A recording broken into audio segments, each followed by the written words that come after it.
Welcome to Ivy League Murders. On this podcast, we focus on cases affiliated with the Ivy League, exploring the darker side of higher education. What happens when genius becomes evil? My name is Sarah Alcorn. I'm a Harvard graduate, and I've been a private investigator since 1999. Join me and longtime crime diva Laura McDonald for Ivy League Murders. Hello there, ladies and gentlemen. Welcome to Throwing Jabs. I'm Jace Garcia, joined as always by my man Jared Jones. And today we got the big boss man, Joe Aguiar, in the house. And let's dive right in. Party, brother. Let's dive right in here, boys. To the recaps of last weekend's fight. Fight starting off with the UFC.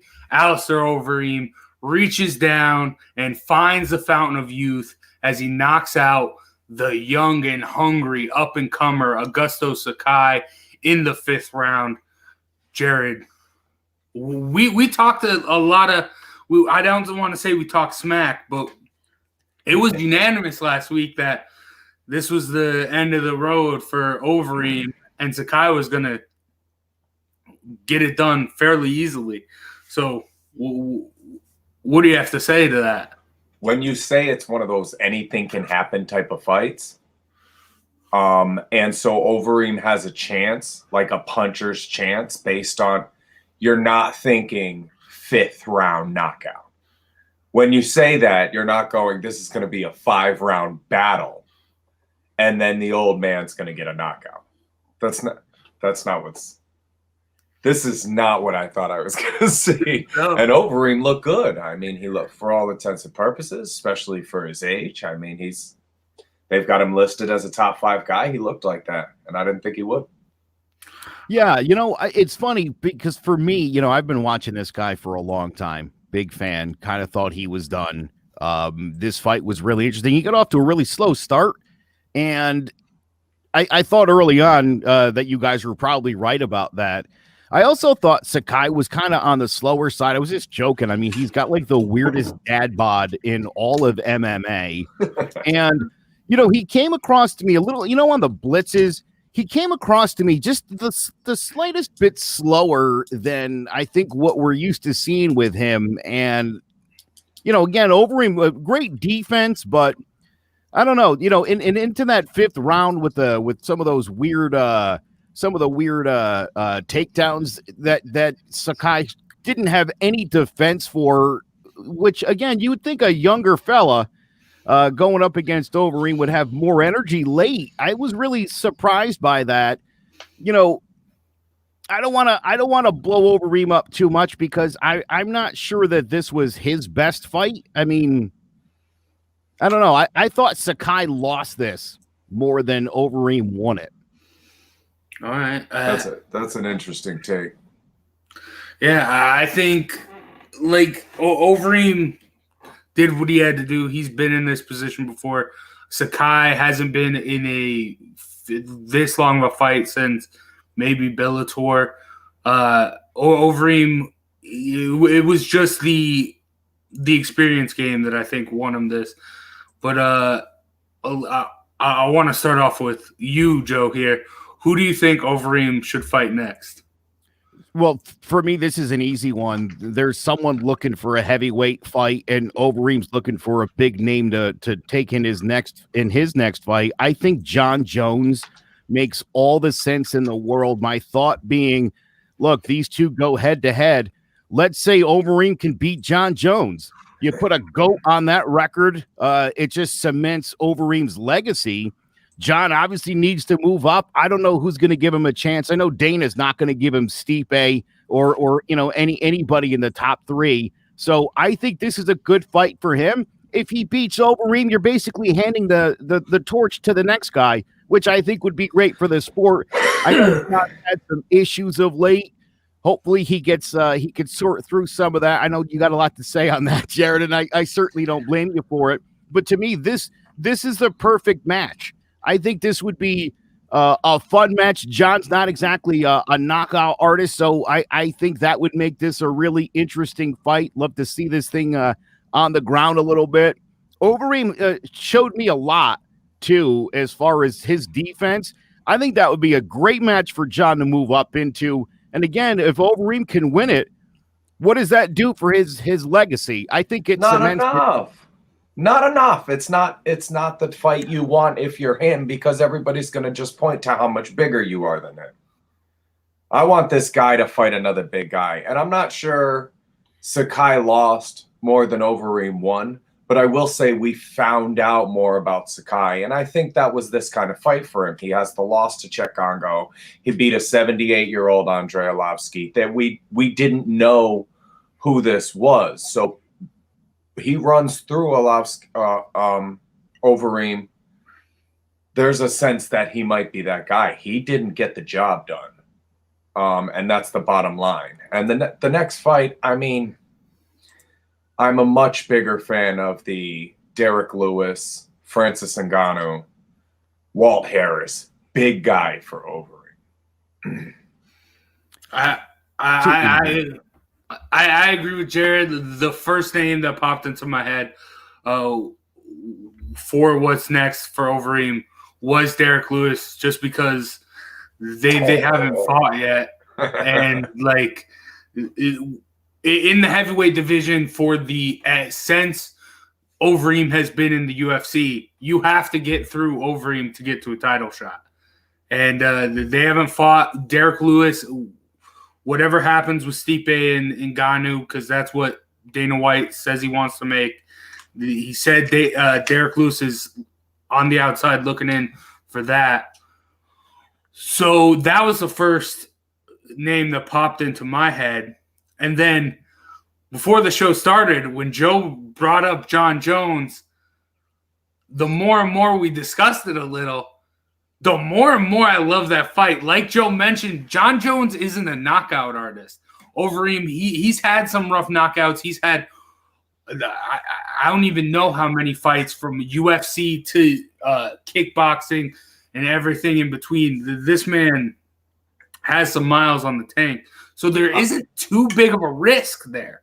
Yeah, the Black Beast will knock Overeem out in the second round. And like 30 seconds in, the fight will be over. He will knock him out.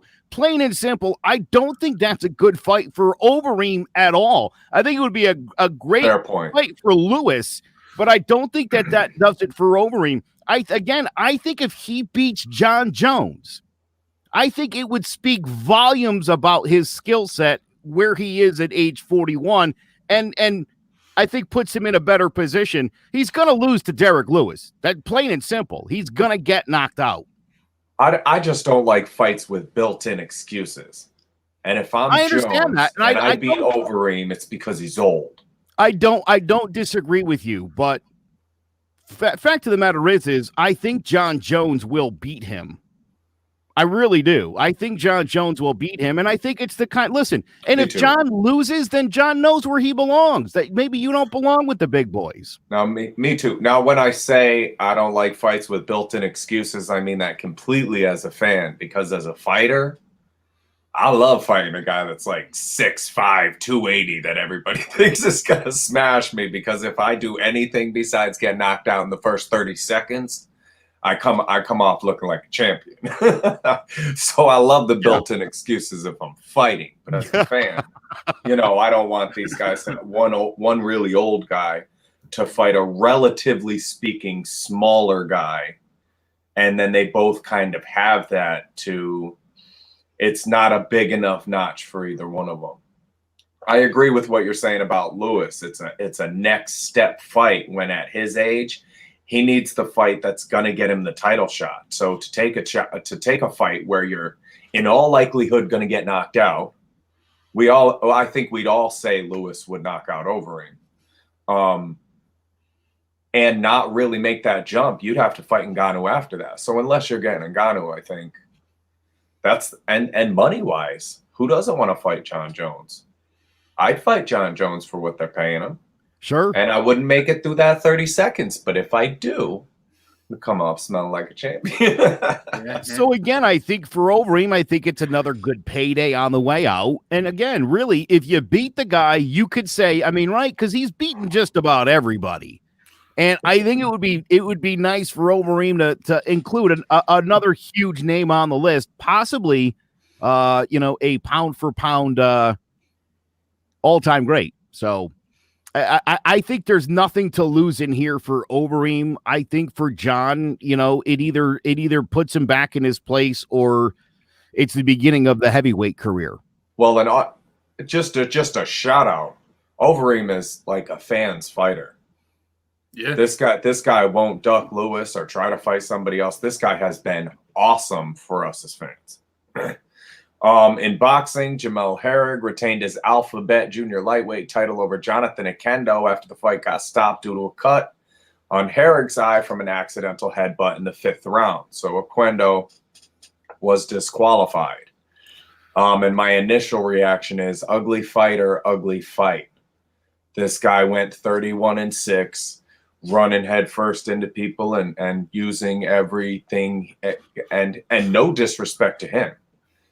Using every competitive fiber in his body to try to turn those losses into wins, and doesn't always get it done. But this wasn't the Herrig fight in the first place. This isn't who they shouldn't have been in the ring together. You got the right guy at the end, so one gets a win, one gets a loss. We got the right guy. Let's move on.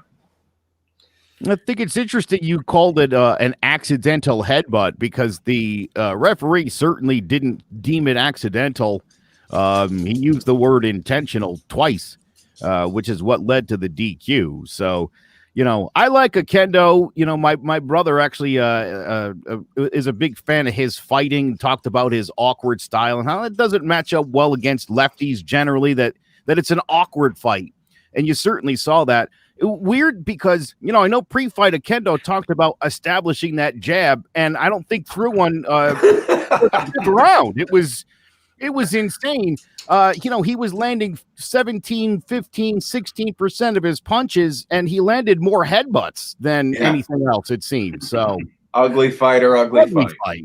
Yep. Yeah. Well, and how about somebody inside the top 50? What's next for Herrig? How about somebody inside the top 50? This guy's 59.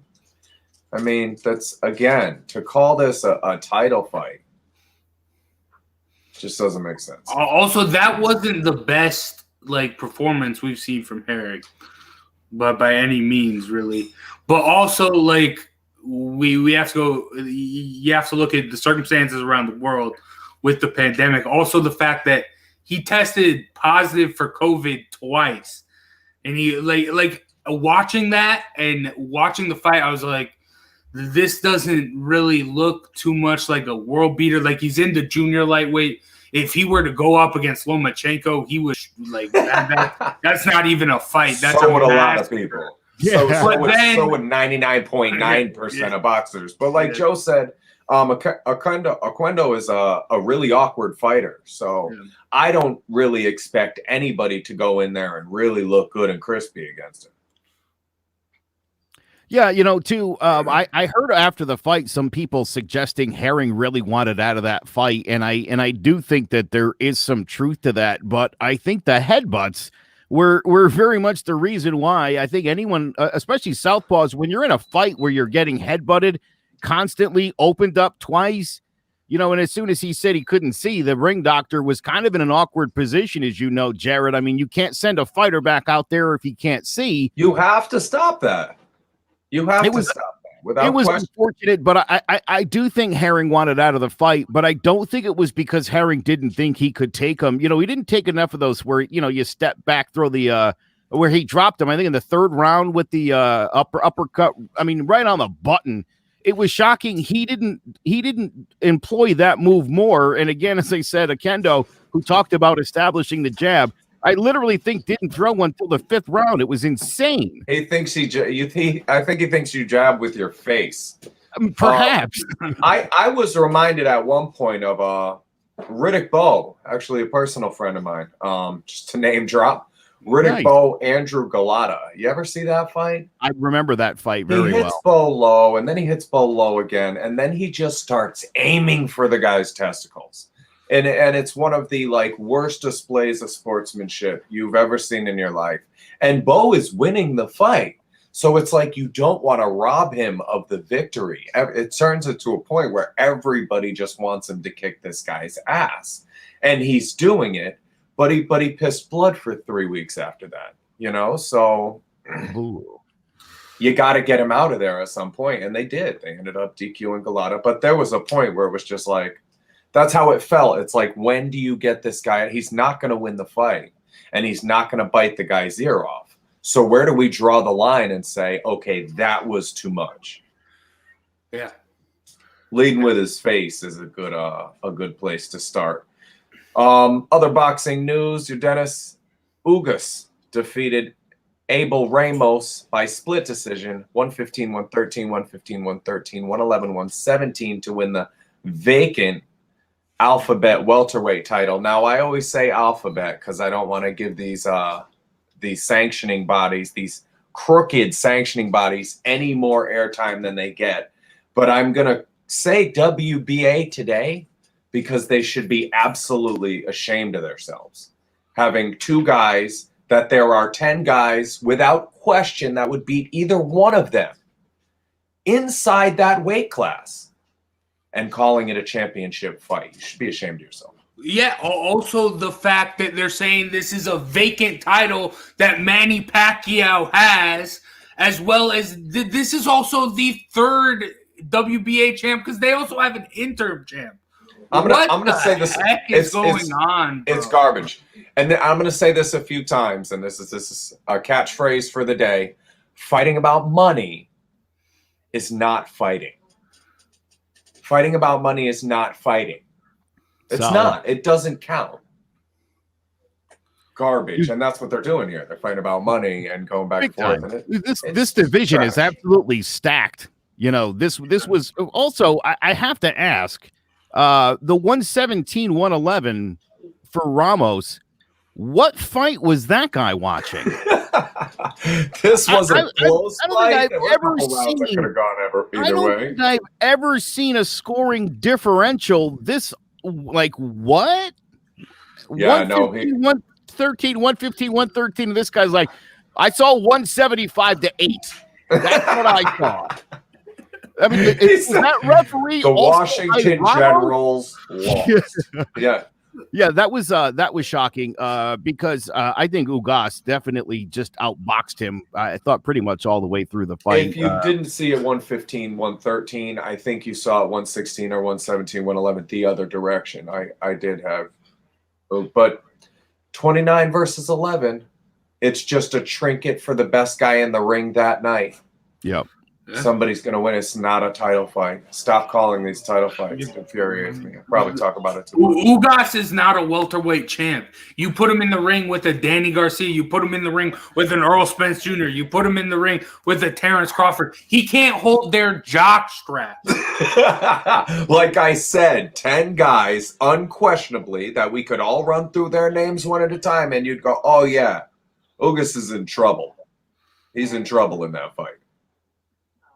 Yeah, my favorite moment of the night was when Ugas threw that big right and didn't connect and landed in the ropes.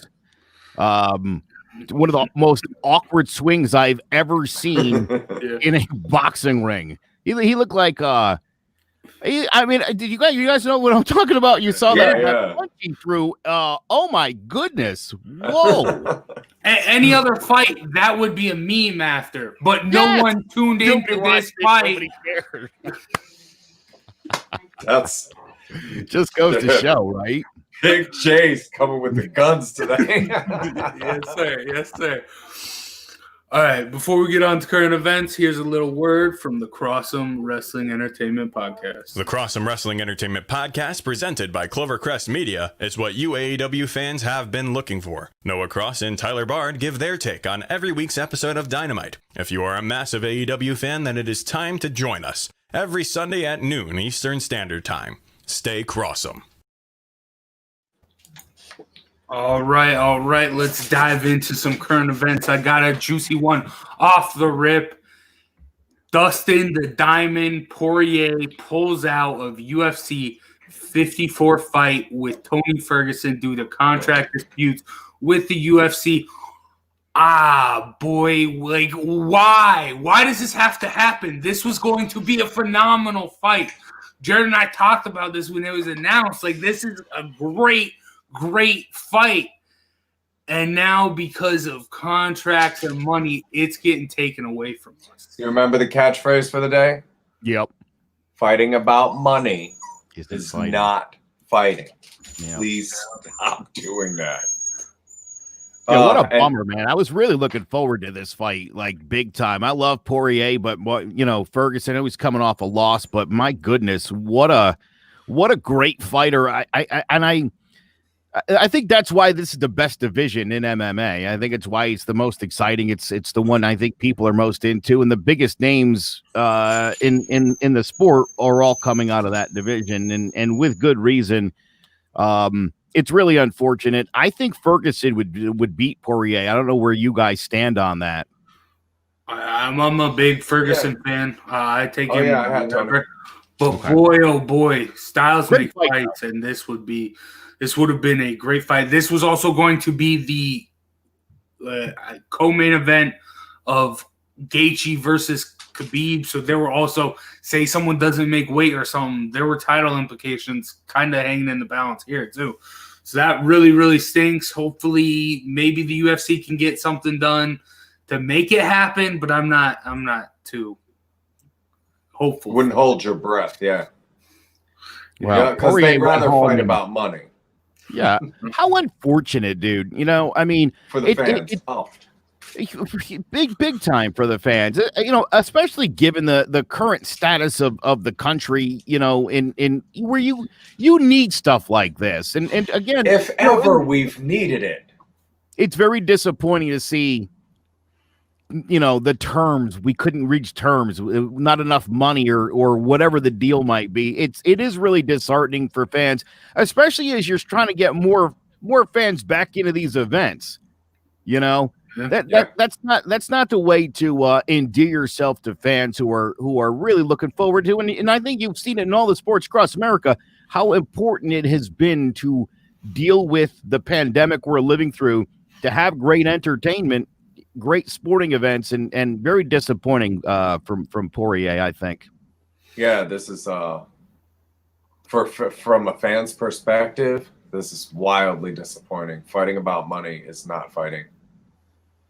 And in boxing, Canelo Alvarez files a lawsuit against his own Golden Boy Promotions and Golden Boy himself, Oscar De La Hoya, for $280 million in damages from an alleged breach of the $365 million deal agreed upon in 2018. $280 million lawsuit, $365 million deal. And I would love to know the gap that you guys are arguing about. Is it 2, 5, 10, 20 million of that 365? What is the actual number that would appease this situation? And why? And this, for me, fighting about money isn't fighting. For me, this is worse than Poirier and Ferguson. And I'll tell you why. The UFC has a lot of other things to hang their hat on. We just talked about a boxing fight that could have got a lot more. It would have become a meme if anybody was watching. People watched the Overeem fight. I think that's kind of the equivalent to what we're talking about with the boxing match.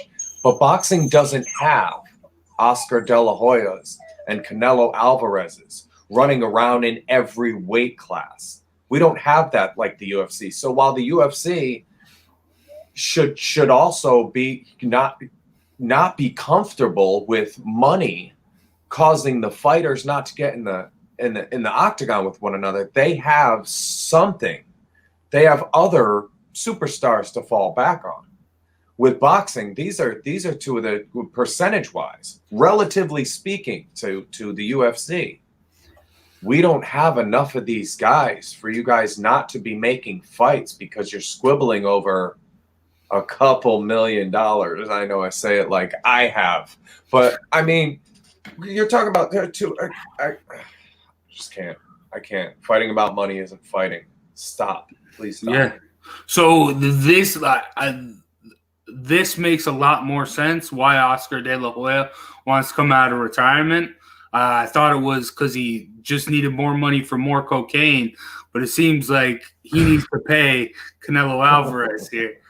So, like, it sucks. Like, especially with this being the biggest contract in boxing history, to have something like this happen with it, the boxing already is in a bad light right now due to all the corruption and that stuff, especially after these past, as we talked about, the scores with the Ugas Ramos fight.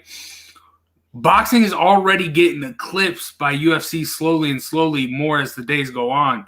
And to have something like this with the biggest name in boxing, it really does hurt the sport. You just can't afford it. You just can't afford it where we are. Sour Grapes Alvarez is my new nickname for him. I mean, look, he basically, this guy's got to cut the crap. Everybody wants the Triple G. Let's make it happen already. It was the whole purpose of bringing them over was to make this all happen. I find at this point it's time for Alvarez to stop fighting nobodies, step up his game, and let's make it happen. Well, I mean, that light heavyweight fight with Beterbiev, that's the fight I wanted to see. And I felt like he came up, he picked off Kovalev, and there were two other guys there between Usyk, who hadn't gone to heavyweight yet, and Beterbiev. He had two fights that were, better fights than Triple G.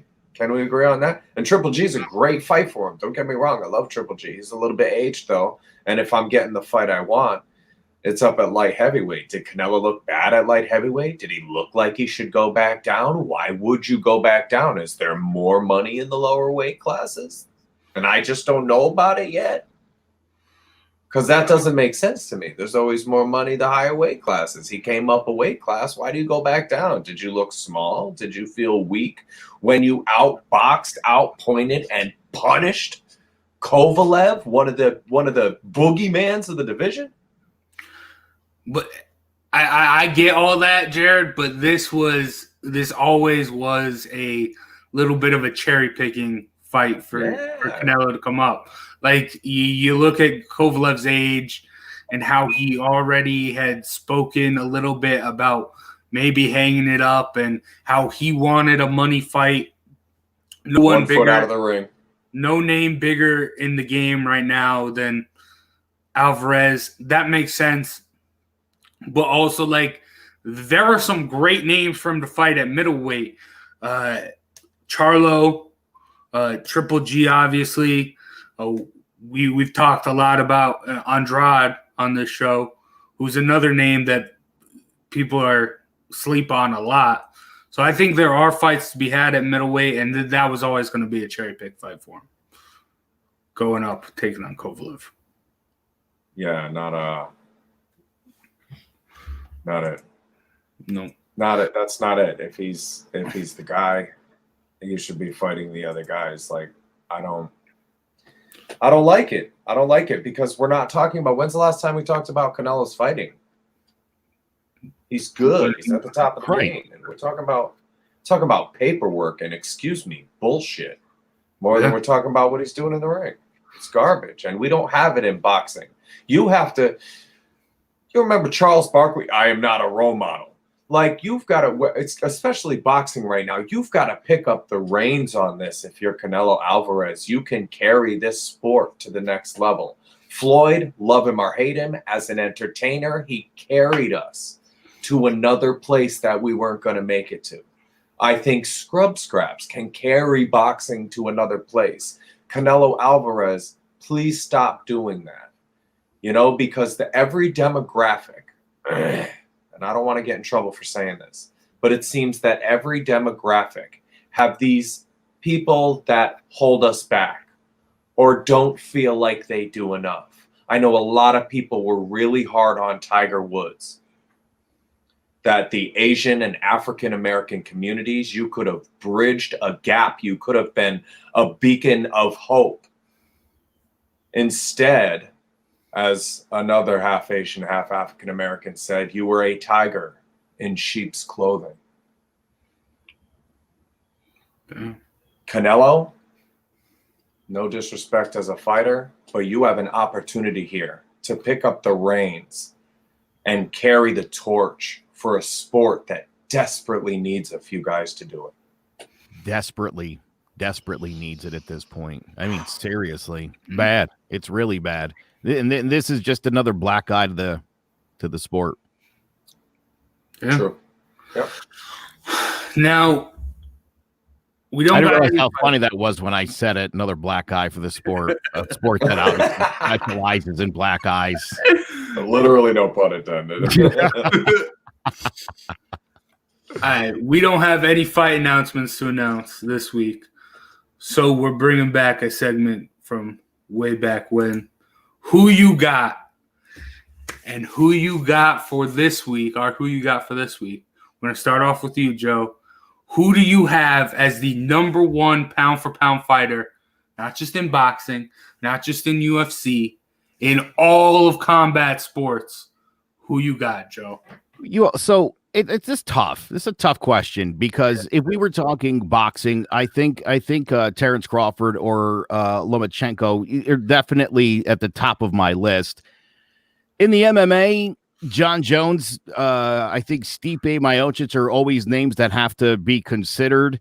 But for me, the best pound-for-pound fighter in the world is Khabib. I mean, he is next level. Before you joined us, Jared, when we were doing a little pre-show, I said to Jace, I watched all of Khabib's fights at this point, and The one with the bear? Did you see the one with the bear? I love the one with the When bear. he's I've a little been telling kid. my That's kids my this. favorite I'm like, one. if you guys want to train, we need to get bears in here. I had my son wrestling a stuffed panda the other day, and I kept slapping him in the face with the paws. I wanted him to, because it's true. It's the only way to learn at this point. If you're not wrestling bears, you're not going to be a championship And fighter. who fights the guy that since they were 5 has fought bears? I'm not interested. You don't fight that guy. But for me, I don't know how anybody is going to beat Khabib. I really don't. Pound for pound. He's just so good. Again, and we were just talking, whether it was the Poirier fight or the Conor McGregor fight, where he takes a couple of hits and you're thinking like, oh, this will be a fight. And then in 2 seconds, he's got you on the floor at his leisure. And he's doing things to you basically to humiliate you, wear you down, crap talk the entire way until he chokes you out. I mean, I don't, it's like fighting an anaconda. Like you could kick that big giant snake a couple times. It's going to wrap itself around you and you're going to be dead. Also, like, I need to bring up the Michael Johnson fight here where he's punching him. He's saying, no, it's my title shot. This doesn't belong to you. And then he's got him in the Kimura and he's screaming at Dana White, give me my title shot. Are you not impressed? Like, that's another. Are you not entertained? Like that. It's funny it's funny that this guy not only is a great fighter too, but he gets the showmanship. He understands the game. He definitely understands the art of the sport beyond just what happens in the ring. It's pretty clear that this is a pretty sharp guy. And he's already next level. What heights he can reach, I think, is what I'm more intrigued by. For sure. Listen to Daniel Cormier talk about sparring with this guy. Listen to the 2-weight class, undefeated heavyweight, before undefeated for a long time.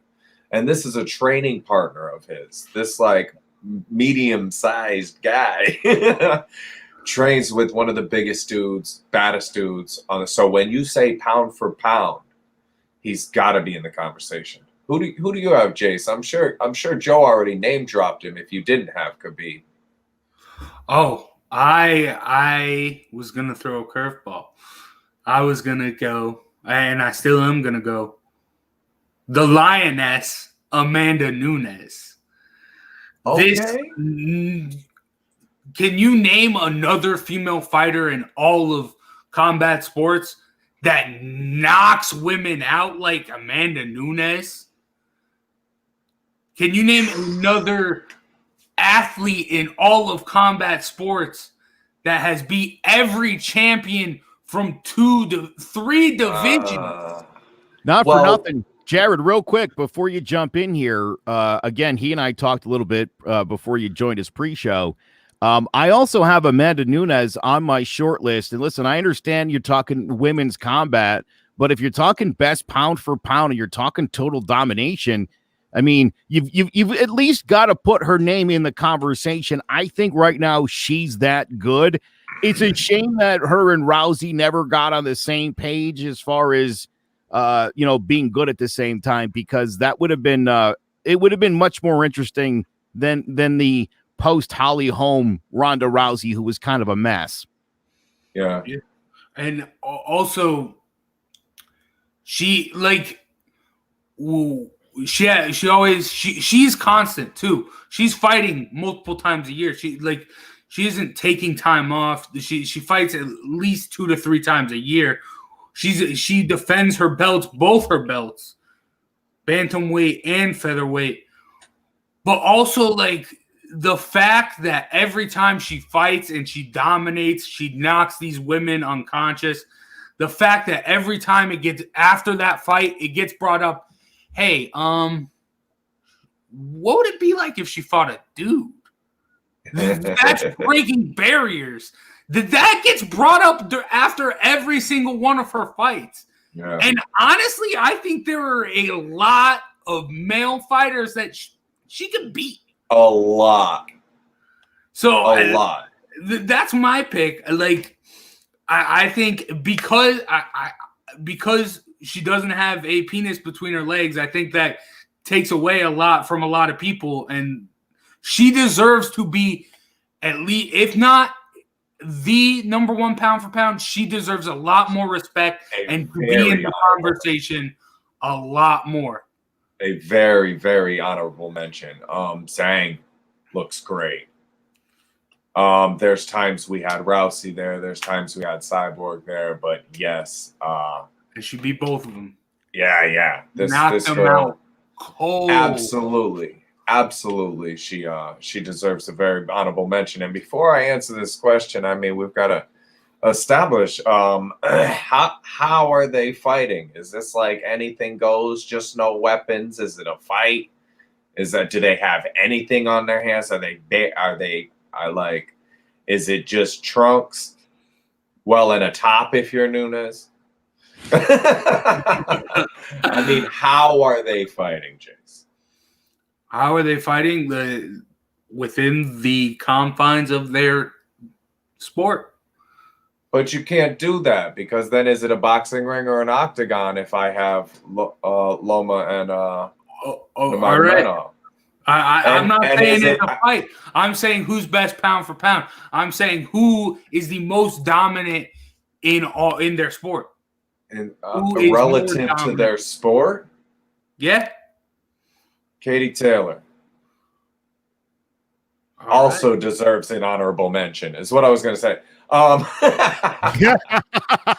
wouldn't have been mad at that. I would have been mad if you pulled out Katie. I was trying to wrap my head around that. Well, so the other one is, where are they fighting? Because in a phone booth, give me a Brock Lesnar type. On a football field, I love Loma. I don't know what his sprawl looks like, but if you give him a football field and some cleats, I don't think there's anybody getting past his jab and his footwork. So, and I remember this because we'd always talk about who would win a fight. And my boy Billy Allard asked me who I thought would win a fight. And I said he was short, stocky, and jiu-jitsu kind of type, more of the hands-on arts than boxing, and he says, I'm going to try to get a hold of you, and you're going to land 2 or 3 on the way in, and you better knock me out with those 2 or 3. And I said, that's exactly what I was going to say. In a phone booth, this kid savages me. On a football field, he has a lot of trouble with me. So that's what I said. After that, when people started going, well, who would win a fight? I'd say, well, where are we fighting? Because on a football field, there's a lot of people that I could beat down that I wouldn't have a shot against in a 4x4 area. In a 6x8 cell, let's say. It's a totally different kind of fight when you put them into that arena. So I love Loma with room to move. I love Nurmagomedov if you don't have it. I think that's the rattlesnake and the boa constrictor of fighting right now. I love the honorable mentions for the females. I'd like to see her do it a little bit longer. And the competition. I mean, Loma, if you look at his amateur record, this guy, you could argue his 2 losses in his 530. How many times this guy fought? 530, 550 times? And you can argue his 2 losses were wins. Like, give me a break, man. That's phenomenal. And Khabib, same thing. It's a long, long time that these guys have been at the top of the game. All right. I like that. Now, that was fun, Jared. Thank you, brother.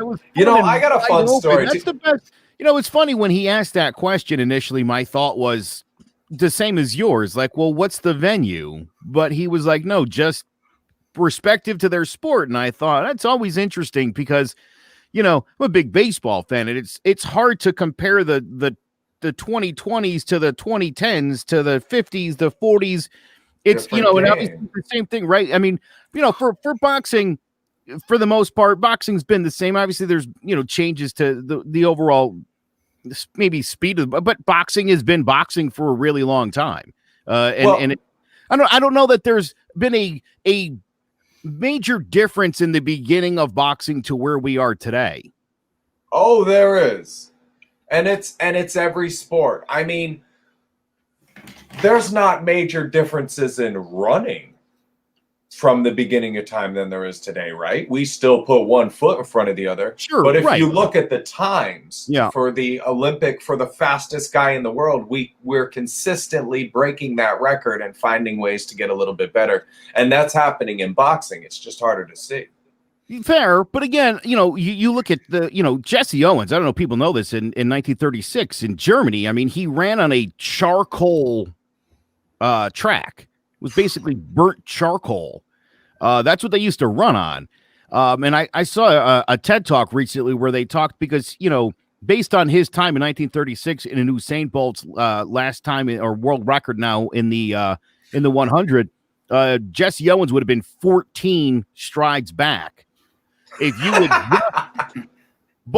you adjust for the track, the shoes, the jump all gate, of the other things, they determined Jesse Owens would be within a half stride of Usain Bolt. Wow. So, right? I mean, again, I think what I mean to say is, look, in boxing, it's always been, a right, a left, a counter. You know what I mean? The sport itself, I understand. I don't mean to say it isn't different because it certainly is. I'm a huge Rocky Marciano fan and Frazier and all those guys. I love old time boxing. I look at that to like the Jack Johnson era to now, fundamentally the same sport. I obviously totally. But Tyson Fury has his way with Jack Johnson. Yeah, yeah. I mean, I would think so. Yeah, I would think so. I just think, sure, look, technology and technique wise, we've learned so much more, in 100 years. So but again, fundamentally the same sport. You look at some of the others. Look at football, and go back 20 years. It's a different sport. Totally different game. Football is a different sport then. So it's harder. It's sometimes hard to make those odd comparisons, but I like this, all things considered, best pound for pound in either, who's your guy. I like that, Jace. That was a fun little challenge. Entertaining. Yeah. It's funny when you first said it was entertaining. I got a little story now. that reminded me of. And it's not so much combat sports related, but you'll have to forgive me. Somebody gets hit at the end of the story. Great. So just let it slide. It's my wife's best story. So her sister's visiting from Florida. And she got done with the story. I'm like, how have I never heard that story before? That is literally your best story. So for some reason, her and her sister, when they were younger, teenage, early 20s, they had this game where they would walk up behind the other one and slap the shit out of her ass. Right? See, now me and my sisters, we have like this 18-month period where we all developed post-traumatic stress disorder, jumping out of closets at each other, waiting for hours for the other one to wander into the room to that's what we did. So I guess every family kind of has their own thing. So these girls, they're doing the ass slapping thing. They're both working at Applebee's. Erica sees her sister over at the register, walks over there, hard as she can. Whack! Turns around, not her sister. Yeah, I knew it. So Erica panics and says, "Oh my God, I'm sorry. I thought you were my sister." Trying to imagine the confusion and fear and everything that ran through this other woman's mind as this was. Oh, man. All right, so back at it. Yeah, I had to get that out there. It's hilarious. I thought you were my sister. That is great. I don't know what's more confusing. I think I'd have just rather had you slap my ass, miss. All right. Before we get to tomorrow's fights, let's take a quick break here. Looking for a casual baseball podcast to listen to? Well, Baseball with the Bard, presented by Clovercrest Media, has just what you're looking for. Tyler Bard and Noah Cross cover a wide range of happenings in the MLB and then dive into a deep focus on the Red Sox and Yankees. Join us every Sunday at 11 a.m. Eastern Standard Time for your weekly dose of Baseball with the Bard. All right, the women are on full display tonight on ESPN Plus, with starting off the earliest fight on one of the earliest fights on the card. The number 8 and number 9 ranked women's flyweights Roxanne Modafferi and Andrea KGB Lee meet in the octagon. I think this fight is very underrated. Both of these women are very, very good in the ring. Modafferi, her journey to the UFC, going through the Ultimate Fighter twice, it's awesome. But also, I just don't think she can get past KGB Lee. I like Andrea Lee. When you're married to a white supremacist with a swastika tattoo, you're a tough chick, and I think Andrea Lee is going to get it done tonight. Oh, wait. Married to a guy with a swastika on his forehead makes her tough? But also the domestic I could marry a dude with a swastika tattoo. The domestic abuse accusations, having to get over that, and so yes, I think I understand where you were trying to go with that. That the mental fortitude's got to be there, considering clearly. Yes. Okay. Yes. All right, got it. I love this fight. And the Happy Warrior. She has got one of the best nicknames, one of the best attitudes in the game. I don't know if you guys watched the Ultimate Fighter series that Modafferi was a part of, but she's one of my favorite people who fights. This is one of those anti-John Jones, Floyd Mayweathers who inside the octagon, she's okay. She's top 10 and deserves to be there, but probably not going to be top 5 in the division. I don't want to see her fight Nunes. You know what I'm saying? So, but I like her. I like the Happy Warrior. I think she deserves this fight. And these are good. These are good fights. These two female fights are. It's the girls at the top of the division, You know, top 10 type girls all fighting each other. I like it. You know, again, just in reviewing some of Amanda Lee's fights, she hits hard, and she kind of fights more like a man than a woman, just in her stand up and her overall approach. I was like, and she's very attractive. I don't mean to say she looks mannish or anything, but her styles seem more geared towards the male game than it is to the female game. Her kicks are really good and very strong. I also like the Happy Warrior. I was watching her fight where she absolutely obliterated Macy Barber. It was nice to see Macy Barber eat some humble pie. Speaking of nicknames, the Happy Warrior may have caused Macy Barber to pursue a new nickname, as the future suddenly looks cloudy if you're Macy Barber. Also, by the way, kudos to Angela Hill, the first black female to headline an MMA event. So kudos to her. The only shocking part is that Michelle Waterson is somehow ranked ahead of Angela Hill, which I think is nonsense. I do like the Karate Hottie. I watched her take apart Paige Van Zant. Really cool fight.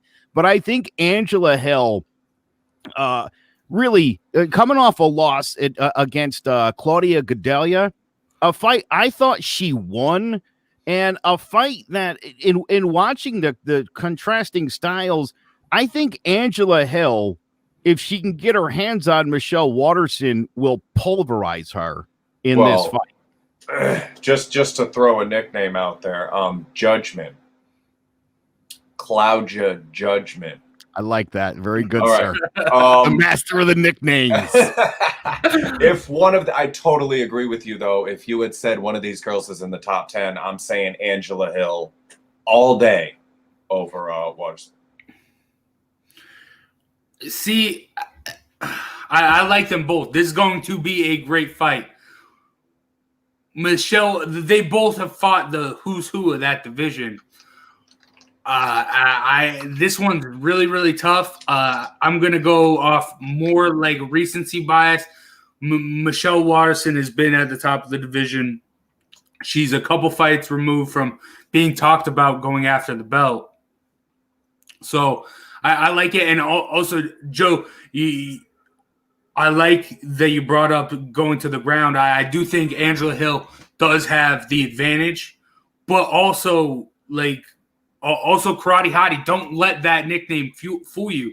She pulls off submissions. She's very skilled on the ground too. Both these fights are going to be phenomenal and going to be great, and this is going to be great for the women's division. There's no boxing. There's some MLB, NBA, college football that might get in the way. But if you are a fight fan, you got to tune in and watch these fights on ESPN Plus. Because Waterson's last 7 fights. Real quick, Joe, before I let you in here.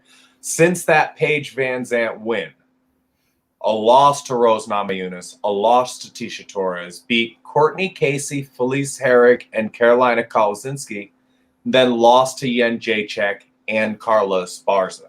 She's won 3 of her last 7 fights. Joe?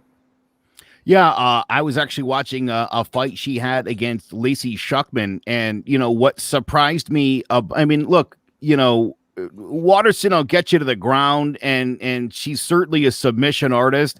She also seems to struggle to make to sort of lock in some of those moves.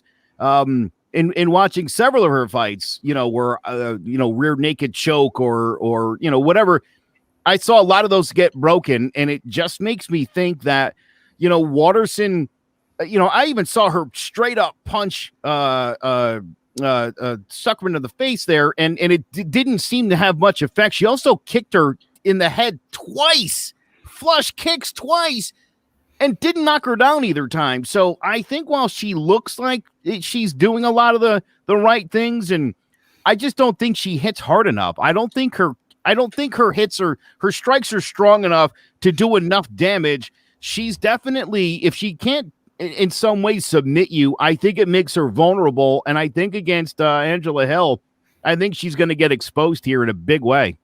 all her Madden stats are somewhere around 70, 75. She's good and well-rounded, but she doesn't have that one thing where her power is all of a sudden gonna, or her speed, or there's lightning reflexes and submissions. And it's not there at the top of the game. This girl gets beat. Whereas I think the other three on this card at least have an opportunity at the top of the game. I think if there's one on the outside looking in that doesn't belong there, it's Watterson. All right. He looks disappointed. I'm not disappointed. I think it's going to be a great fight. I actually think it's criminal that Angela Hill is actually rated. What will be at 13th? That's crazy. But those are fights this weekend, and now we're gonna end the show like we always do. And Jared hit both me and Joe with that flurry. So this again, I'm going out there a little bit. I'm going to tell a story. It happened to me a couple days ago. I'm at the bottle return with my daughter at Big Y, and it was close to $100 worth of cans and bottles that we were returning. So we're out there and we're both feeding the machines, and the first person walks up, another guy about my age. He's got just one bag of bottles. He walks out, hey, go ahead, use the machine. He takes his 50, 60 cents, walks away. Hey, thanks a lot, pal. Next person that comes up was a little old lady. We were there for a couple hours. We're returning $100 worth of cans. And some little old lady comes in with her 2 bags.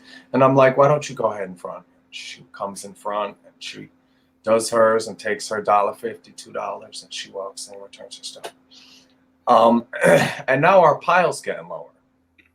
And this guy comes in, mid to late 20s maybe. Can I say very effeminate posture? Again, I hope I don't go too far here. And he walks up and he says, can I go in front of you? And I looked at what he had. He's got 2 big garbage bags, and I've got, the end of my car. So I'm like, at this point, we have just about the same amount. Sorry, man, I'm going to finish up what I'm doing. And the kid says, these are 2-liter bottles. You're being ridiculous. And I said, do you want to scrap for it, Karen? Now, the look on this man's face when he realized that I was offering to fight him for the bottle return machine, no.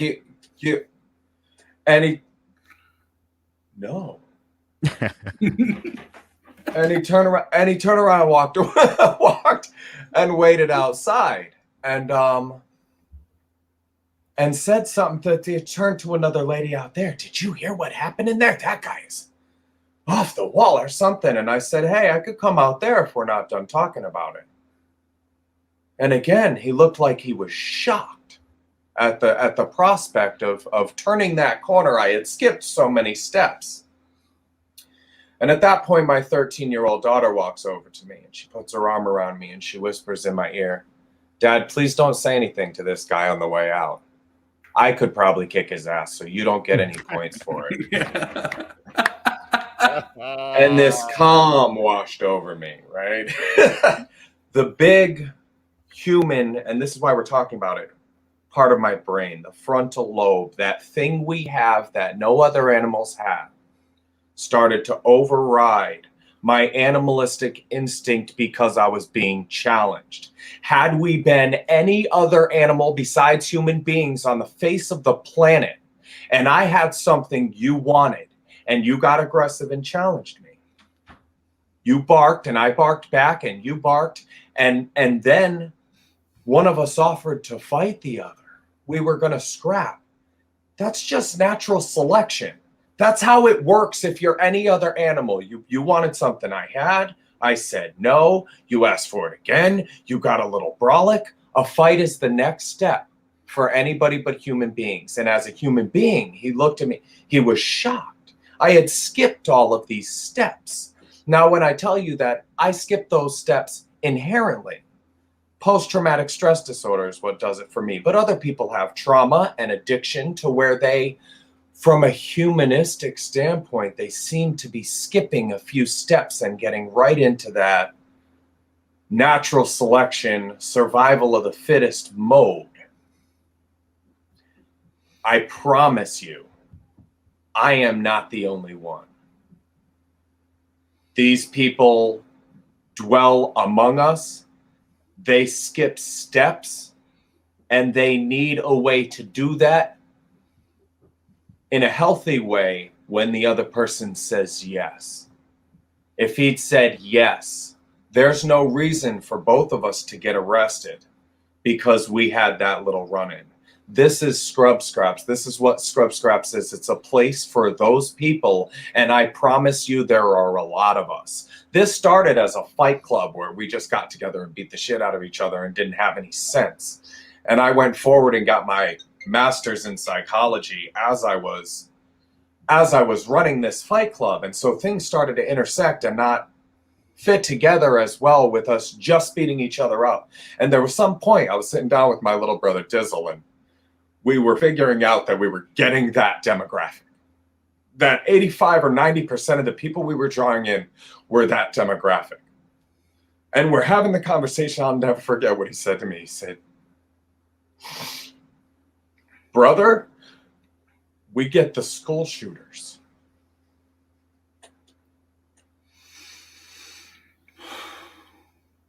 We get the people that need that. They're drawn out of the woodwork. They volunteer for this program. And then they're given an opportunity to do that thing that they desperately need to get out of their system before they do something that all of us regret." And so we built that, and we started intervening, and we were able to help people that desperately need an opportunity to do that thing, that weren't the kids that don't volunteer for therapy because they don't want to go, the kids that don't do after school activities, the kids that you try to push into sports that don't make it because they don't quite fit in. That same kid said to me, "What makes Scrub Scraps different as a boxing club is that you can't fail here." So I had this run-in with this kid at Big Y, and I had my daughter set me straight. And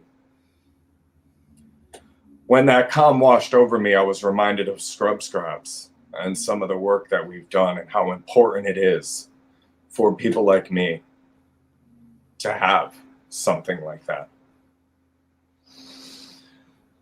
Excuse me, guys. It's all good, man. Like trying to make us cry at 10:30 in the morning, man. Just something I'm so passionate about, man. I know. You know I love you, brother.